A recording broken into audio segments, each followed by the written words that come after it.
Saya mengandung 8 bulan dan masa tu saya ditangkap di Alustar. Kes ni jadi di Alustar Mall.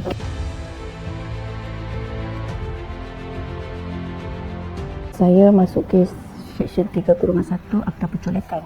Bermula pada suami saya.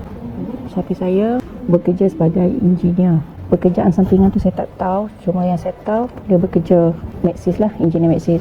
So masa saya kena tangkap pun saya mengandung selama 8 bulan lah. Saya mengandung 8 bulan dan masa tu saya ditangkap di Alustar. Kes ni jadi di Alustar Mall. Okay, mula-mula dia bawa saya pergi Kedah lah.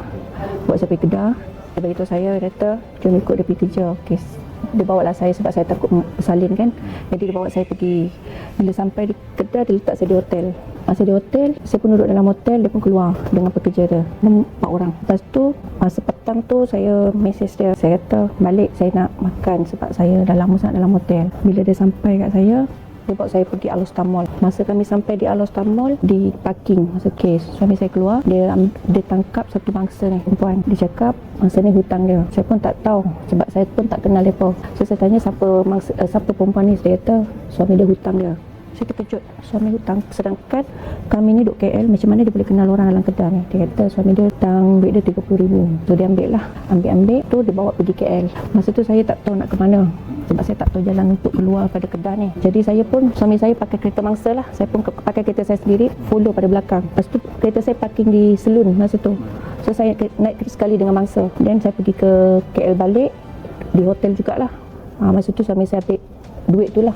Pukul suami dia minta uang tebusan tu 35,000. Okay, bila dapat duit 35,000, dalam masa-masa 24 jam tu suami saya bawa balik Kedah, hantar balik mangsa dalam keadaan okey lah, sihat. Dan selepas tu esok saya cakap kat suami dah, saya rasa tak sedap hati, takut polis tangkap. So masa tu saya nak pergi salon, saya tahu saya nak potong rambut. So pergi salon, masa kat salon tu lah yang saya kena tangkap dengan polis. Dan mungkin mangsa dah buat report lah, suami pun kena tangkap, saya pun kena tangkap. Jadi bawa lah saya ke Kota Star kot, tak silap saya, ke Kota Star. So dia pun tanyalah suami saya buat kes apa semua. Saya tak tahu sebab saya jadi bela sebab kita mengandung kan. Lepas tu polis pun tanya saya isap ke tak. Saya kata saya tak isap. So dia curin saya semua. Dia pun tak percayalah sebab mungkin saya ni orang KL, rambut saya masa tu perang. Dia tak percaya, jadi dia bawa saya pergi hospital, cek darah semua. Memang saya tak isap benda-benda macam tu. Rokok pun saya tak isap, minum pun tak. Jadi suami saya kat situ minum, dia kantoi minum dengan apa tak tahulah, tapi saya tahu dia minum lah. Lepas tu bila saya tu akta penculikan tu, saya terkejut sebab tengok akta dia tu macam kalau hukuman tu jatuh terlalu lama. Saya tak boleh terima sebab saya memang down gila masa tu. Saya pun ditahan di reman sini lah pada tahun 2015 tu lah. Dan saya pun bersalin pada 2015 bulan 2 saya bersalin. Tu duduk TMT lah, tahanan Mahkamah Tinggi, dan dijatuhkan.